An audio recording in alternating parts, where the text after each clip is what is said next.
بسم اللہ الرحمن الرحیم۔ السلام علیکم۔ کہانی پوائنٹ میں آپ لوگوں کو تہہ دل سے استقبال۔ میں گھر کا کام کاج نمٹا رہی تھی، اچانک ہی دروازے کی دستک سن کر فوراً ہی دروازہ کھول دیا۔ وہاں ماسی فیروزہ کھڑی تھی جو اماں سے ملنے آئی تھی۔ اندر آ کر زور زور سے باتیں کرتے ہوئے اماں سے کہنے لگی، زمیندارنی نے ساری عورتوں کو اپنی حویلی میں بلایا ہے۔ اس سال زمیندار کی فصل میں خوب منافع ہوا ہے۔ پورے سال کی گندم صاف کروانے کے لیے گاؤں کی عورتوں کو بلایا ہے۔ اماں کہنے لگی، مجھے تو 2 دن سے بخار ہے، تم سبینہ کو اپنے ساتھ لے جاؤ۔ وہ اس آسرے پر مجھے حویلی بھیج رہی تھی کہ شاید 1-2 مہینے کی گندم کا آسرا ہی ہو جائے۔ میں کہنے لگی، ہاں ماسی، میں چلتی ہوں تمہارے ساتھ، اچھا ہے 2 پیسے مل جائیں گے۔ ماسی کہنے لگی، ٹھیک ہے بیٹا، کل صبح سویرے ہم دونوں حویلی چلیں گے۔ اماں بھی ماسی فیروزہ کی طرح حویلی پر ملازمہ تھی، اسی سے تو ہمارا گھر چلتا تھا، لیکن پچھلے 1 ہفتے سے انہیں ایسا بخار ہوا جو اترنے کا نام نہیں لے رہا تھا۔ میں روٹیاں بنا رہی تھی جب چاروں چھوٹے بہن بھائی اسکول سے آ گئے۔ سالن تو بنایا ہی نہیں تھا، پیسے بھی نہیں تھے اور سارا راشن ختم بھی ہو چکا تھا، لیکن روٹیاں بنا کر انہیں لسی بنا کر دی، تب جا کر چاروں نے روٹی کھائی۔ گاؤں کا سرکاری اسکول سب سے آخری کونے پر واقع تھا۔ چاروں کو صبح سویرے ہی اٹھ کر پیدل وہاں جانا پڑتا تھا، ایسے میں واپسی پر بھوک بھی شدید لگی ہوتی۔ اماں مجھے دیکھتے ہوئے کہنے لگی، میری بچی، تو گھر کا سارا کام بھی کرتی ہے، پھر حویلی جا کر بھی تجھے محنت کا کام کرنا پڑے گا۔ میں کہنے لگی، کوئی بات نہیں اماں، آپ بھی تو آخر اتنی محنت کرتی ہیں۔ دوسرے دن ماسی فیروزہ کے ساتھ میں حویلی چلی آئی۔ پہلی بار میں نے اس حویلی میں قدم رکھا تھا، اس سے پہلے تو ہمیشہ اماں ہی یہاں آتی جاتی تھی۔ زمیندارنی مجھے دیکھ کر چونک گئی۔ پھر ماسی فیروزہ کہنے لگی، یہ کلثوم کی بیٹی ہے، کلثوم بیمار رہنے لگی ہے، اسی لیے اس نے اپنی بیٹی کو بھیج دیا۔ گندم کا ایک ڈھیر تھا جو حویلی کے بڑے سے صحن میں بکھرا تھا، اسے صاف کرنے کے لیے ہی تو عورتوں کو بلوایا گیا تھا۔ مجھے یہ دیکھ کر بڑا عجیب لگا تھا کہ یہاں پر ساری ہی ادھیڑ عمر عورتیں تھیں، جبکہ میں اکیلی نوجوان لڑکی۔ زمیندارنی بار بار مجھے عجیب نظروں سے دیکھ رہی تھی۔ پھر ماسی فیروزہ کو کہنے لگی، کلثوم کی بیٹی تو بہت خوبصورت ہے، اس نے تو کبھی نہیں بتایا کہ اس کی بیٹی اتنی پیاری ہے۔ مجھے عجیب سی شرم آئی تھی، شاید یہی وجہ تھی کہ وہ بار بار مجھے دیکھے جا رہی تھی۔ پھر اپنے پاس بلا کر مجھے کہنے لگی، جاؤ لڑکی، اسٹور سے چھاچھ اٹھا کر لے آؤ۔ ایک دم ہی ماسی فیروزہ اٹھ کھڑی ہوئی اور کہنے لگی، زمیندارنی صاحبہ، اس کو نہ بھیجو اسٹور میں چھاچھ لے آتی ہوں۔ لیکن زمیندارنی نے اسے گھور کر دیکھا اور کہنے لگی، ہرگز نہیں، یہی لڑکی اٹھا کر لائے گی، جاؤ شاباش، جلدی سے لے کر آؤ۔ میں ہچکچاتے ہوئے اٹھی تھی، مجھے تو یہاں کسی چیز کا علم نہیں تھا۔ اکیلی ہی چلتی ہوئی آگے آ گئی اور اسٹور کو ڈھونڈنے لگی۔ تبھی میری نظر ایک سفید لباس پہنے لڑکے پر پڑی جو باغیچے میں کھڑا ہوا تھا۔ یہ حویلی کا ایک خوبصورت حصہ تھا جو درختوں، پھول اور پودوں پر مشتمل تھا۔ بھائی، یہ اسٹور روم کہاں ہے؟ میں دھیمی آواز میں اس سے پوچھنے لگی۔ اچانک ہی وہ پلٹا تھا، پھر ہاتھ کے اشارے سے سامنے اشارہ کیا۔ ایک کمرے کا دروازہ کھلا پڑا تھا۔ میں سمجھی کہ یہی اسٹور ہے، میں سیدھی اس کمرے میں چلی گئی تھی۔ تبھی دروازہ ایک زوردار انداز میں خود بخود بند ہوا تھا۔ خوف سے تھر تھر کانپتے میں دروازہ کھولنے کی کوشش کر رہی تھی۔ میں نے دیکھا یہ اسٹور روم تو نہیں لگ رہا تھا، بلکہ ایک خالی کمرہ تھا جس میں ایک چادر بچھی ہوئی تھی اور ایک خالی کرسی خود بخود ہلنے لگی۔ کمرے میں اچانک ہی گھپ اندھیرا چھا گیا۔ اس اندھیرے میں میرا دم گھٹنے لگا تھا۔ دروازہ کھولنے کی کوشش میں اچانک ہی میں کسی چیز سے بری طرح ٹکرائی تھی۔ بے ہوش ہونے سے پہلے میرے منہ سے چیخ نکلی تھی، کیونکہ کسی کے ہاتھ کا لمس میں نے اپنی پیٹھ پر محسوس کیا تھا۔ اس کے بعد میں نیچے کر بے ہوش ہو گئی۔ ہوش آیا تو حویلی میں موجود ساری عورتیں جھکی مجھے ہوش میں لانے کی کوشش کر رہی تھی۔ ماسی فیروزہ کہنے لگی، بیٹا تم اس طرف کیوں گئی؟ وہ حویلی کا خالی حصہ کسی کام کا نہیں، اسٹور روم تو دوسری طرف ہے۔ لیکن میں بری طرح رونے لگی تھی۔ پھر زمیندارنی کہنے لگی، چلو اب رونے دھونے کی کوئی ضرورت نہیں، ساری گندم تو صاف ہو چکی ہے، لیکن میں نے تمہارا حصہ الگ سے نکال دیا ہے، اس لیے تم اس گندم کو لے جاؤ۔ میں بڑی مشکل سے کھڑی ہوئی، اپنے وجود پر عجیب سا بوجھ محسوس کر رہی تھی۔ ساری عورتوں نے اپنے اپنے مردوں کو گندم اٹھانے کے لیے بلا لیا تھا۔ جبکہ میرے ساتھ تو کوئی مرد بھی نہیں تھا۔ پھر ماسی فیروزہ بھی اپنے بیٹے کے ساتھ وہاں سے چلی گئی۔ میں مدد طلب نظروں سے ادھر ادھر دیکھنے لگی تھی، تبھی دور سے ہی وہی سفید لباس والا لڑکا چلتا ہوا آیا تھا۔ مجھے اسے دیکھ کر غصہ آیا۔ اسی نے تو مجھے اس کمرے میں بھیجا تھا۔ مجھے زمیندارنی نے بھیجا ہے۔ یہ گندم آپ کے گھر پہنچا دوں؟ وہ سنجیدہ لہجے میں پوچھ رہا تھا۔ میں نے ہاں میں سر ہلا دیا اور پھر دوپٹے سے نقاب کر لیا۔ اب میں اس کے پیچھے پیچھے چل رہی تھی۔ بظاہر مہربان نظر آنے والا یہ لڑکا کس قدر ہوشیار اور مکار ہے۔ یقیناً اسی نے مجھے وہاں جان بوجھ کر بھیجا تھا اور پھر خود مجھے ڈرانے کے لیے اس کمرے میں پہنچ گیا۔ تبھی میرے وجود میں کپکپی سی دوڑ گئی جب مجھے یاد آیا کہ اس نے میری پیٹھ پر ہاتھ پھیرا تھا۔ گندم گھر کے دروازے پر رکھ دی اور پھر بغیر کچھ کہے مڑ کر چلا گیا۔ اماں گندم کو دیکھ کر خوشی کا اظہار کرتے ہوئے کہنے لگی، ارے میں تو سمجھ رہی تھی کہ زمیندارنی کچھ بھی نہیں دے گی، لیکن آج تو اس نے بڑی مہربانی کی۔ میں خوش تھی کہ چلو 1-1.5 مہینہ تو ہمارا نکل ہی جائے گا۔ ویسے بھی اماں حویلی میں کام کاج کرتی تھی، تبھی تو چند پیسے گھر میں آ جاتے تھے۔ اماں ابا نے بڑے پیار سے میرا نام سبینہ رکھا تھا۔ میں ان کی سب سے بڑی اولاد تھی۔ میرے بعد 2 بہنیں اور 2 بھائی اس دنیا میں آئے تھے۔ یوں کل ملا کر ہم 5 بہن بھائی تھے۔ میں 10 سال کی ہوئی تو ابا اچانک ہی ایک بیماری سے فوت ہو گئے۔ ان کا مرنا بالکل اچانک تھا۔ مجھ سے چھوٹے بہن بھائی تو بہت ہی چھوٹے تھے۔ یہ ساری زندگی ہم نے غربت کی چکی میں پس کر ہی کاٹی تھی۔ اب میں 19 سال کی ہو چکی تھی، لیکن پھر بھی گھر کے حالات بہتر نہیں ہوئے تھے۔ اماں بیچاری حویلی میں کام کاج کر کے ہمیں پال رہی تھی، کیونکہ گاؤں کا زمیندار بہت امیر آدمی تھا۔ میں نے گاؤں کے ہی سرکاری اسکول سے میٹرک تک تعلیم حاصل کی تھی۔ میں گاؤں کے بچوں کو ٹیوشن بھی پڑھا لیتی، یوں چند پیسے فیس کے نام پر میں بھی جمع کر لیا کرتی تھی۔ بچپن سے ہی میرے ارد گرد رہنے والے لوگوں نے مجھے احساس دلایا تھا کہ میں بہت خوبصورت ہوں۔ میری کالی سیاہ بڑی بڑی آنکھیں اور خوبصورت لمبے بال، خوبصورتی مجھے ابا سے ملی تھی۔ اماں اتنی خوبصورت نہیں تھی، لیکن ان کے نقوش اچھے تھے۔ لیکن میرے ابا تو ایک خوبصورت نوجوان تھے۔ جب جب ان کی تصویر دیکھتی تو مجھے اپنا آپ بالکل ان کے جیسا لگتا۔ بچپن سے ہی اس چیز کا احساس کہ ہمارے سر پر کوئی آدمی نہیں ہے، اس احساس نے میرے اندر محرومیاں پیدا کر دی تھی۔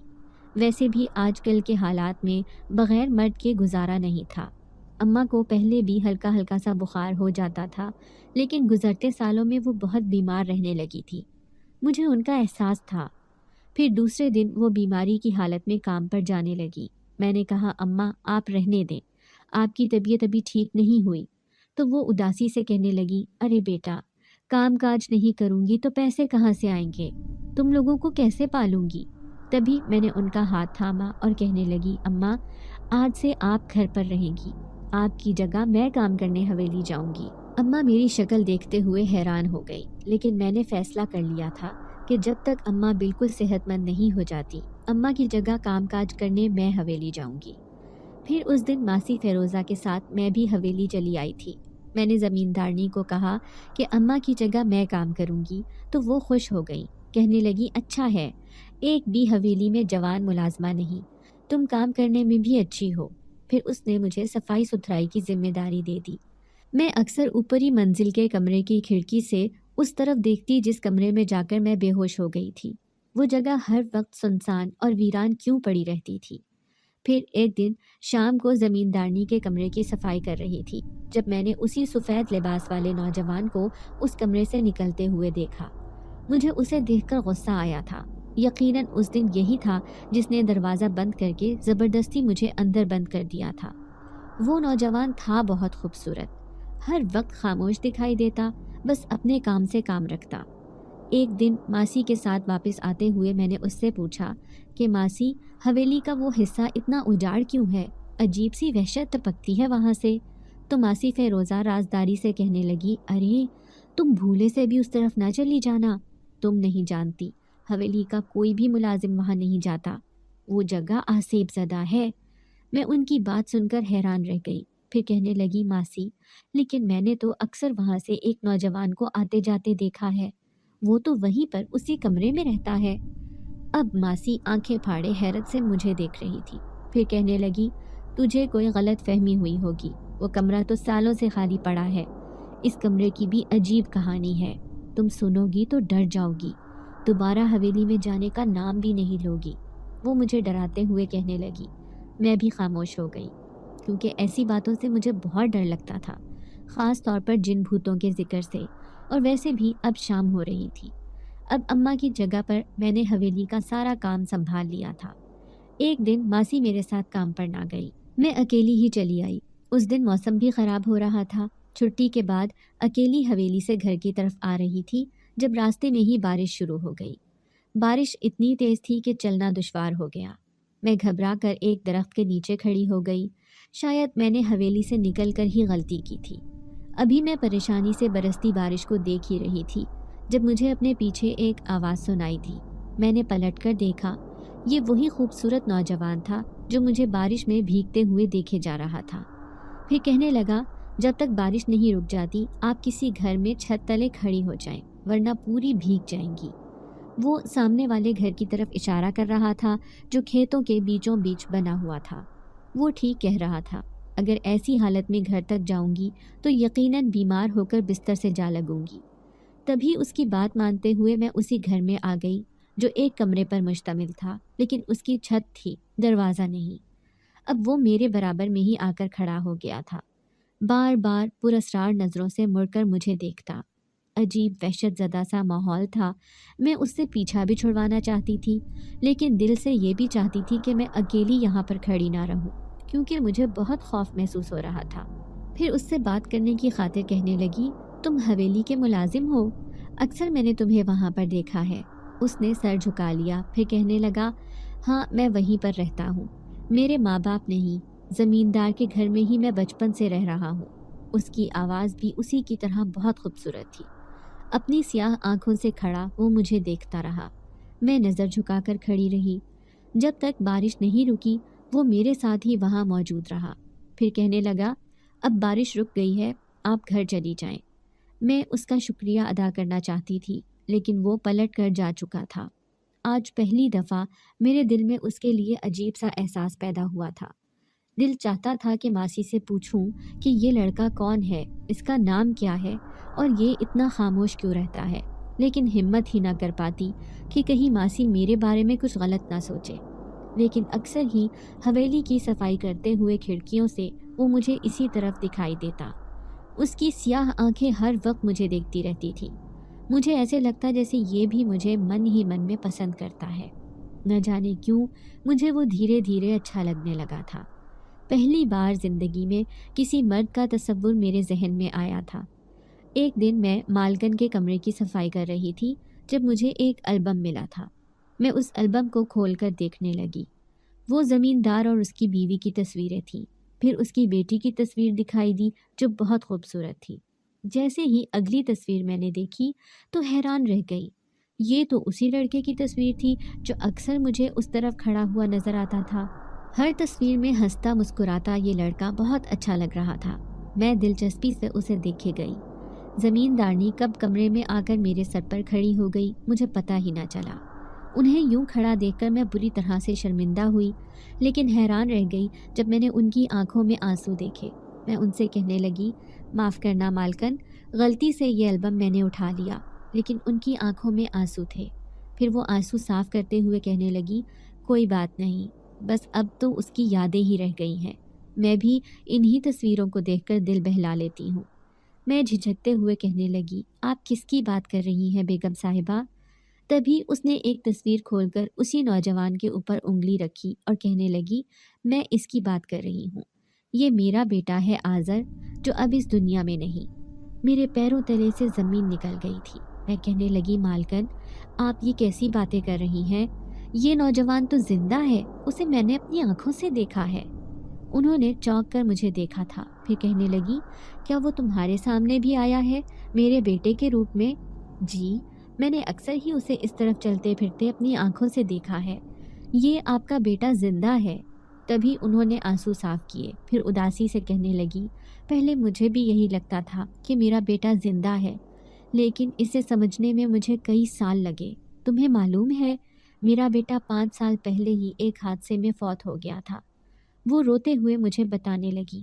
میں بری طرح پریشان ہو کر انہیں یقین دلانا چاہتی تھی کہ ان کا بیٹا زندہ ہے۔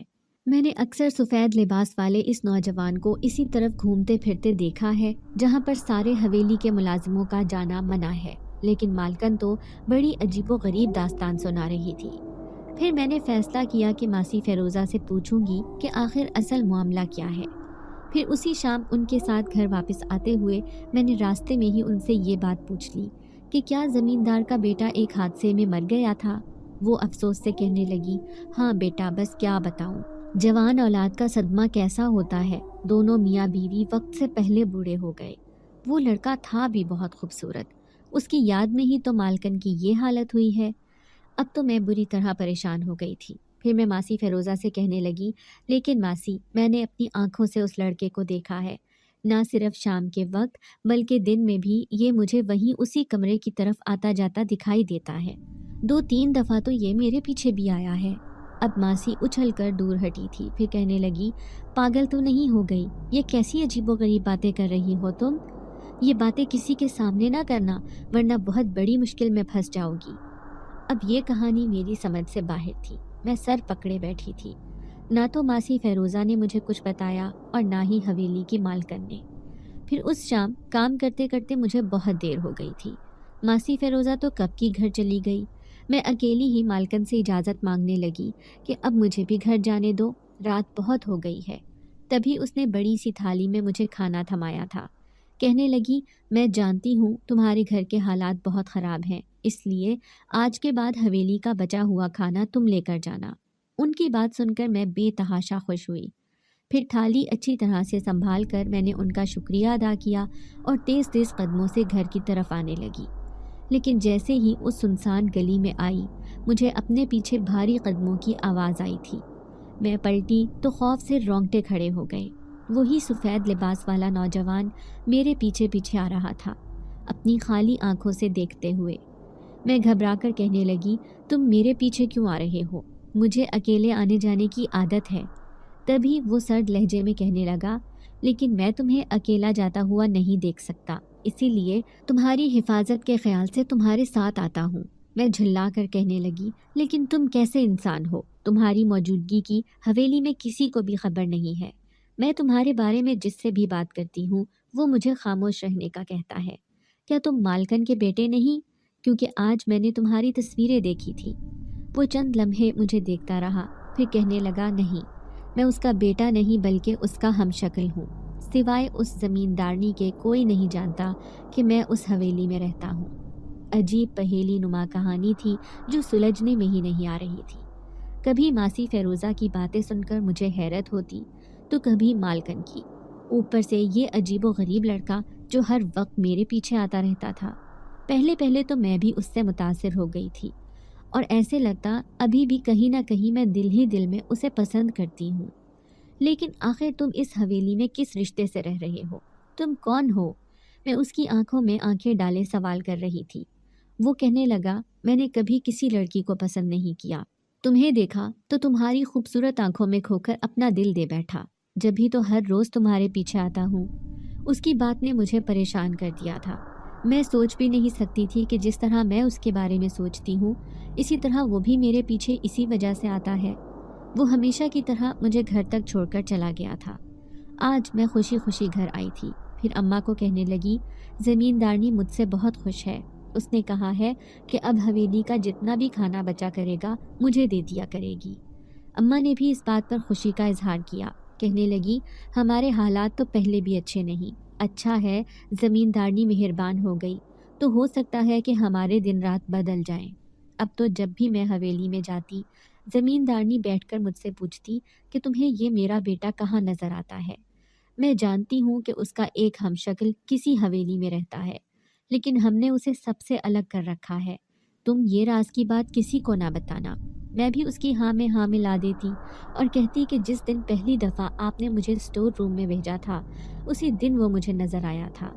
اب ان کی آنکھیں عجیب سی ہو گئیں، نہ جانے مجھے کیوں وہ بڑی نفسیاتی اور ذہنی مریض عورت لگ رہی تھی۔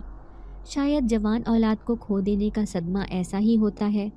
پھر اس نے مجھ سے وعدہ لیا کہ تم یہ راز کسی کو نہیں بتاؤ گی کہ تمہیں میرے بیٹے کا ہم شکل اس حویلی میں دکھائی دیتا ہے۔ اب میں تھوڑی پریشان ہو گئی کیونکہ ماسی فیروزہ کو تو میں یہ بات بتا چکی تھی۔ پھر بھی میں نے زمیندارنی سے وعدہ کر لیا کہ میں کسی کے سامنے بھی یہ راز ظاہر نہیں کروں گی۔ تبھی اس نے میرا ہاتھ تھاما اور کھڑکی کے باہر کی طرف اشارہ کیا۔ کھڑکی سے سامنے کا منظر صاف نظر آتا تھا۔ وہیں پر تو وہ خالی کمرہ تھا جہاں پر کسی کو آنے جانے کی اجازت نہیں تھی۔ کمرے کی دہلیز پر وہی سفید لباس والا خوبصورت نوجوان کھڑا تھا۔ تو کیا زمیندارنی کو بھی یہ ہر جگہ نظر آتا ہے؟ تو ماسی فیروزہ نے مجھے خاموش رہنے کا کیوں کہا تھا؟ آخر ایسی کیا بات ہے جو سب کو معلوم ہے لیکن مجھے نہیں؟ اب تو زمیندارنی مجھ پر خاص مہربان ہو چکی تھی۔ اس نے نہ صرف میری تنخواہ میں اضافہ کر دیا بلکہ ہر وقت وہ مجھے اپنے کمرے میں بلا کر اپنے بیٹے کی باتیں کرتی رہتی تھی۔ میں جیسے ان کے لیے بہت خاص ہو گئی۔ اب دوسری ملازم عورتیں کہنے لگی، یہ سبینہ تو دوسری مہربانوں بن گئی، لگتا ہے اس کا انجام بھی وہی ہوگا جس طرح مہربانوں کو اس حویلی سے زمیندار نے نکالا تھا۔ اب یہ کہانی میری سمجھ سے باہر تھی۔ اس دن ماسی فیروزہ سے میں کہنے لگی مہربانوں کون تھی اور زمیندار نے اسے کیوں نکالا تھا۔ اس نے اپنا سر پیٹ لیا اور کہنے لگی، جب بھی تجھے کہتی تھی کہ خاموش رہا کر، زیادہ زمیندارنی کے آس پاس گھومنے کی ضرورت نہیں، یہ بہت چالاک اور مکار عورت ہے۔ تم نہیں جانتی کہ اس نے حویلی میں اپنے بیٹے کی موت کے بعد کیا کیا ہے۔ میں نے ماسی کے سامنے ہاتھ جوڑ دیے اور کہنے لگی، خدا کے لیے ماسی میرے سامنے پہیلیاں نہ بجواؤ، مجھے صاف صاف بات نہیں بتاؤ گی تو میں بھلا کیسے یہ جانوں گی کہ آخر ایسی کون سی بات ہے جو حویلی کے سارے پرانے ملازم جانتے ہیں لیکن میں نہیں۔ اس نے کانوں کو ہاتھ لگایا اور کہنے لگی، یہ کہانی میں تجھے نہیں بلکہ وہ زمیندارنی خود تجھے سنا دے گی۔ میں جانتی ہوں کہ جس طرح مہربانوں کو وہ اپنے دل کی ہر بات بتایا کرتی تھی، اسی طرح تمہیں بھی جلد سب پتہ چل جائے گا۔ اب میں اس دن کا انتظار کرنے لگی۔ آج پھر زمیندارنی میرے سامنے بیٹھی اپنے ماضی کی باتیں کر رہی تھی۔ تبھی میں ہچکچاتے ہوئے انہیں کہنے لگی، مالکن، مہربانوں کون تھی؟ اکثر میں نے ملازماؤں کے منہ سے اس لڑکی کا نام سنا ہے۔ وہ پریشانی سے مجھے دیکھتے ہوئے کہنے لگی، کیا تم بھی مہربانوں کی طرح مجھے چھوڑ کر چلی جاؤ گی؟ کیونکہ سب لوگ کہتے ہیں کہ میں ایک ذہنی مریض نفسیاتی عورت ہوں۔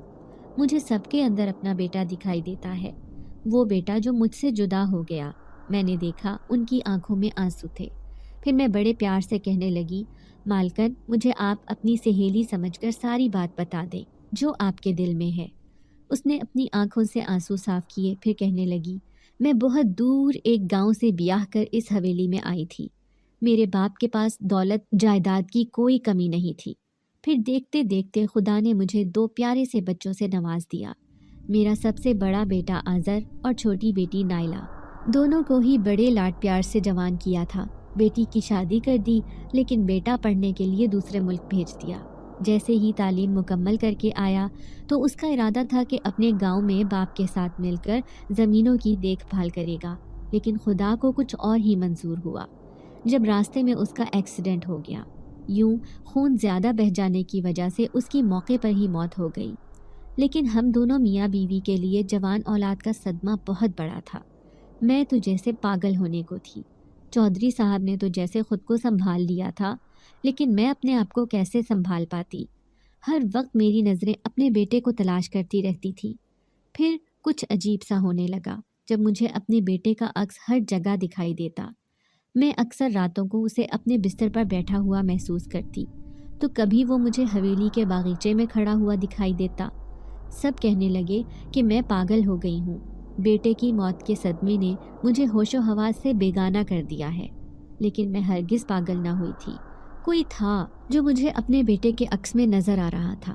پھر ایک دن میں چودھری صاحب سے کہنے لگی، مجھے میرے بیٹے آذر کا ہم شکل ہر جگہ دکھائی دیتا ہے۔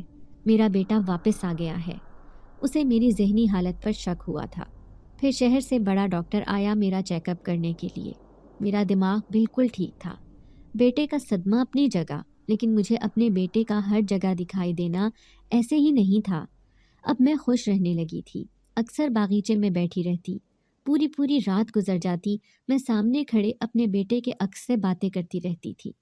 نہ جانے وہ کون تھا جس نے میرے بیٹے کا غم مٹانے میں میری مدد کی تھی۔ اب ملازمین بھی حیران تھے۔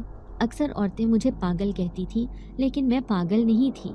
مجھے نظر آنے والا میرے بیٹے کا ہم شکل میرا درد بھلانے آیا تھا۔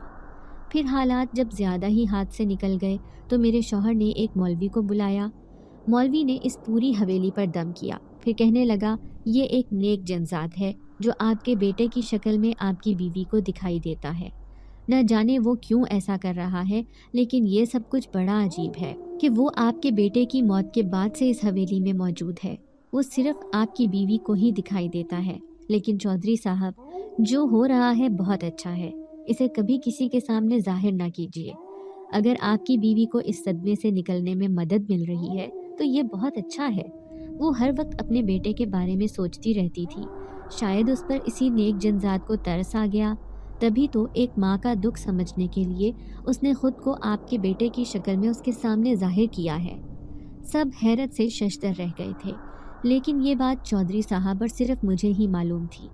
یوں ہم دونوں نے وہاں پر کسی کا بھی آنا جانا منع کر دیا تھا۔ اس باغیچے میں ہی وہ نیک جنزاد موجود رہتا تھا۔ بظاہر وہ کسی دوسری شخصیت کا حامل تھا، اس کی شکل مختلف ہوگی، لیکن انسانی روپ لیے وہ میرے بیٹے کی طرح اکثر مجھے دکھائی دیتا۔ میں اسے دیکھ کر خوشی محسوس کرتی ہوں۔ میں جانتی ہوں آج بھی وہ اسی حویلی میں موجود ہے، لیکن وہ تمہیں بھی دکھائی دیتا ہے۔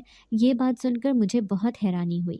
شاید وہ تمہارا عاشق ہو گیا ہے، کیونکہ تم ایک جوان اور خوبصورت لڑکی ہو۔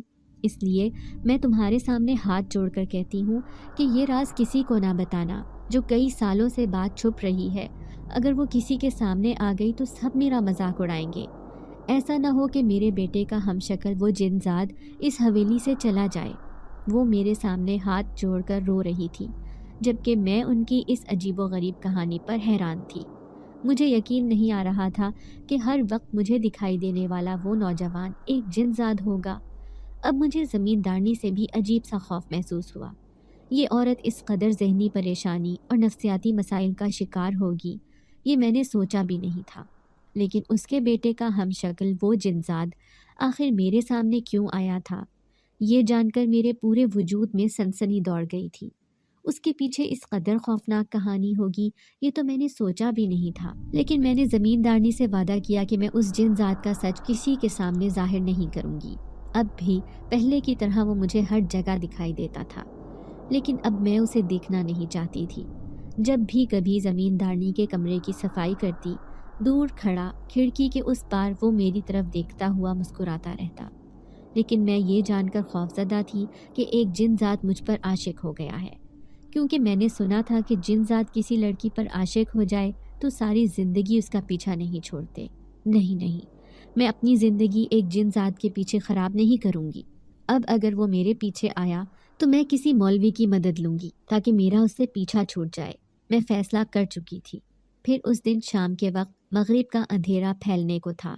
میں اکیلی ہی جلدی گھر کی طرف جا رہی تھی جب مجھے اپنے پیچھے بھاری قدموں کی آہٹ سنائی دی۔ میں خوف کا شکار ہو گئی۔ وہ جنزاد بالآخر مجھے اکیلا پا کر میرے پیچھے آ گیا تھا۔ میں ایک دم ہی پلٹی تھی۔ سفید لباس والا وہ خوبصورت نوجوان صرف ایک انسانی روپ لیے ہوئے تھا۔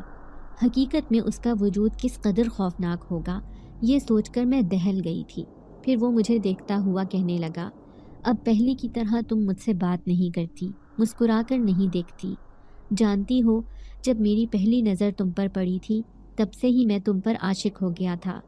میں خوف زدہ سے لہجے میں کہنے لگی، تم جاؤ یہاں سے، میں تمہاری حقیقت جان گئی ہوں۔ تم انسان نہیں بلکہ ایک جنزاد ہو۔ تم کیوں میرے پیچھے پڑے ہو؟ میں نے تمہارا کیا بگاڑا ہے؟ وہ اداسی سے کہنے لگا، میں تو صرف ایک ماں کا دکھ درد بانٹنے اس حویلی میں آیا تھا، لیکن تب مجھے کسی لڑکی سے عشق ہو جائے گا یہ میں نے نہیں سوچا تھا۔ تم بھی تو مجھے پسند کرتی ہو۔ وہ میری آنکھوں میں آنکھیں ڈال کر کہنے لگا۔ میں تیز لہجے میں کہنے لگی، میں تمہیں پسند نہیں کرتی، بلکہ میں تم سے پیچھا چھڑانا چاہتی ہوں۔ کب تمہاری وجہ سے میں خوف سے مر ہی جاؤں مجھے نہیں معلوم، اس لیے میرا پیچھا چھوڑ دو، ورنہ میں گاؤں کے مولوی سے کہہ کر تمہیں ایک درخت میں قید کروا دوں گی۔ میری بات سن کر وہ زور زور سے ہنسا تھا، پھر کہنے لگا، یہ کوشش تو چودھری نے بھی بہت کی ہے۔ وہ مجھے حویلی سے نکالنا چاہتا ہے کیونکہ میں اس کی بیوی کی آنکھوں کے سامنے ہر وقت موجود رہتا ہوں۔ لیکن وہ اپنی کوشش میں کبھی کامیاب نہیں ہو سکا۔ میری طاقتیں بہت زیادہ ہیں۔ اب حویلی کا وہ حصہ میرا ہے، اسی لیے میں خوشی سے اپنی زندگی وہاں گزارتا ہوں۔ گاؤں کا کوئی مولوی کیا، کوئی بہت بڑا عامل بھی مجھے وہاں سے نہیں نکال سکتا۔ اس کا لہجہ خوفناک تھا۔ پھر میری آنکھوں میں خوف دیکھ کر وہ کہنے لگا، ابھی تو میں جا رہا ہوں، لیکن اتنی جلدی تمہاری زندگی سے نہیں جاؤں گا، کیونکہ مجھے تم سے عشق ہو گیا ہے۔ یہ کہہ کر وہ میرے سامنے سے غائب ہو گیا۔ میں کانپتے وجود کے ساتھ گھر آئی تھی۔ گھر آتے ہی مجھے تیز بخار ہو گیا۔ اماں پریشان تھی کہ نہ جانے میری بیٹی کو کیا ہوا ہے۔ پھر دوسرے دن ماسی فیروزہ آئی۔ میں حویلی نہیں جا سکی تھی کیونکہ بخار سے تڑپ رہی تھی۔ وہ اماں سے کہنے لگی، ارے تیری بیٹی ہے ہی اتنی خوبصورت، جسے دیکھو اس کی نظر ٹھہر جاتی ہے۔ میں تو پہلے ہی اس کی حویلی جانے کے خلاف تھی۔ تم تو جانتی ہو اس جن ذات کا قصہ جو کبھی زمیندار کے بیٹے کے مرنے کے بعد ہوا تھا۔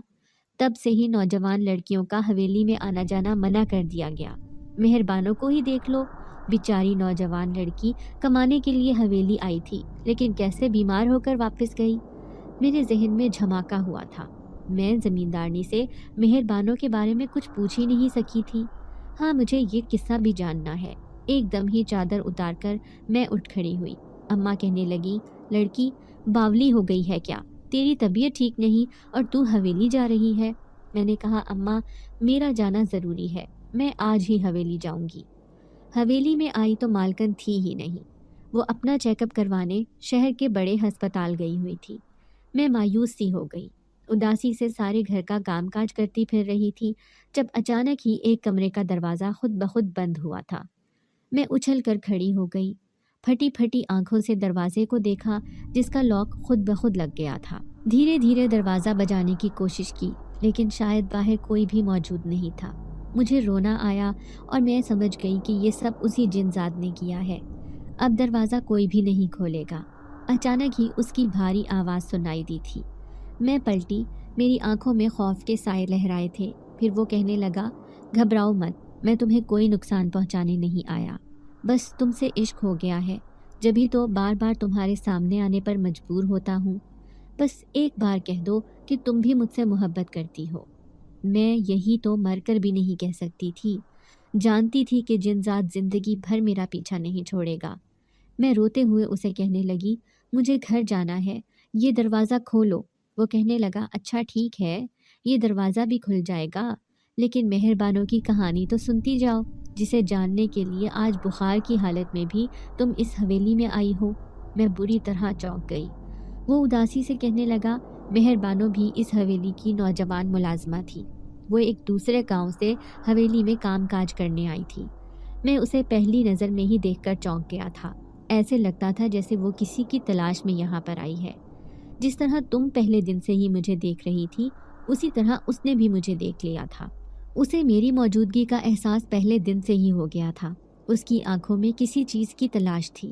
کوئی بھی نہیں جانتا تھا کہ وہ یہاں کس کے پیچھے آئی ہے، لیکن میں نے پہلے دن ہی اسے دیکھ لیا، جب وہ اس حویلی کے اس نوجوان لڑکے کی تصویر کو سینے سے لگائے ہوئے تھی۔ اسے دیکھ کر آنسو بہا تھی۔ میں وہ باتیں بھی جاننے لگا تھا جو کوئی بھی دیکھ نہیں پاتا تھا۔ ایک دن وہ مالکن کے کمرے میں بیٹھی اس لڑکے کی تصویر کو دیکھ رہی تھی تو میں اس کے پاس جا پہنچا۔ وہ مجھے دیکھ کر بری طرح ڈر گئی تھی۔ حیرت سے کہنے لگی، تم یہاں کیسے؟ میں اس کی آنکھوں میں دیکھتا ہوا کہنے لگا، میں تمہیں پہلے دن ہی پہچان گیا تھا، تم یہاں کیوں آئی ہو؟ وہ ادھر ادھر دیکھتے ہوئے گھبرا گئی، پھر میرے سامنے ہاتھ جوڑ دیے، کہنے لگی، خدا کے لیے میری اصلیت کسی کے سامنے ظاہر نہ کرنا۔ میں اس لڑکے سے محبت کرتی تھی جو آج اس دنیا میں نہیں، اسی کی تلاش میں میں یہاں پر آئی تھی، لیکن پتہ چلا کہ وہ اس دنیا سے جا چکا ہے۔ وہ روتے ہوئے کہہ رہی تھی، مجھے اس کی محبت پر ترس آیا۔ اس کی محبت ہمیشہ کے لیے اس سے جدا ہو گئی تھی، لیکن اگر وہ زندہ بھی رہتا تب بھی شاید اسے وہ نہ مل پاتا۔ تم جانتی بھی ہو کہ مہربانو نام کی وہ لڑکی کون تھی؟ وہ میری ہی طرح ایک جن زادی تھی، وہ ہرگز انسان نہیں تھی۔ جن ذات کی یہ بات سن کر میرے ہوش اڑ گئے تھے۔ میں بری طرح گھبرا کر اسے دیکھ رہی تھی۔ وہ کہنے لگا، ہاں یہ حقیقت ہے، مہربانو نام کی اس لڑکی کو اس حویلی کے سارے ہی لوگ جانتے ہیں، لیکن میرے علاوہ کوئی یہ نہیں جانتا تھا کہ وہ ہرگز کوئی لڑکی نہیں تھی، وہ صرف ایک جن زادی تھی۔ وہ اس لڑکے سے محبت کرتی تھی جو نوجوانی میں ہی مر گیا تھا۔ اسی کی تلاش میں اس حویلی میں آئی، لیکن پھر آنسو بہاتے ہوئے ایک دن خود بخود یہاں سے چلی گئی۔ وہ اس کے صدمے کی وجہ سے بھی بیمار ہو گئی تھی۔ اس قدر خوبصورت جن زادی کا اچانک یوں بیمار ہو جانا، سارے حویلی والے پریشان ہو گئے تھے۔ سب کا کہنا تھا کہ اسے میں نے بیمار کیا ہے، کیونکہ صرف میں ہی یہاں پر وہ مخلوق ہوں جو سب کی نظروں سے پوشیدہ ہوں۔